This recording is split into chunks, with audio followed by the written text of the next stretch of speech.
मैंने आपण Daringbadi block last part को आप स्वागत करुच्ची मुझे पहुंचे लभर्स पॉइंट रे देखो ये जगटा वाटरफॉल बा लभर्स वाटरफॉल कहुए लभर्स पॉइंट वाटरफॉल देखो के सुंदर जगह है। यहाँ हूँ दारिंगबाड़ी हिल व्यू 17 किलोमीटर दूर को आसले वाटरफॉल टी पड़े। देखो पानी एवं कम अच्छी कि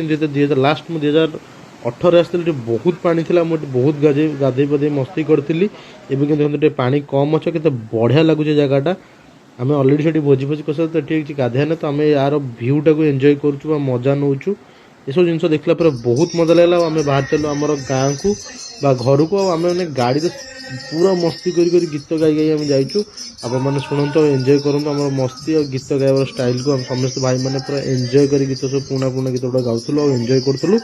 आपण मैंने मोर यही ब्लॉग को देखिए मो चैनल बुलाबुली ब्लॉग्स को लाइक शेयर सब्सक्राइब करूँ मोर इंस्टा को मत फॉलो करूँ। जय जगन्नाथ देखा नुआ ब्लॉग नुआ जगह।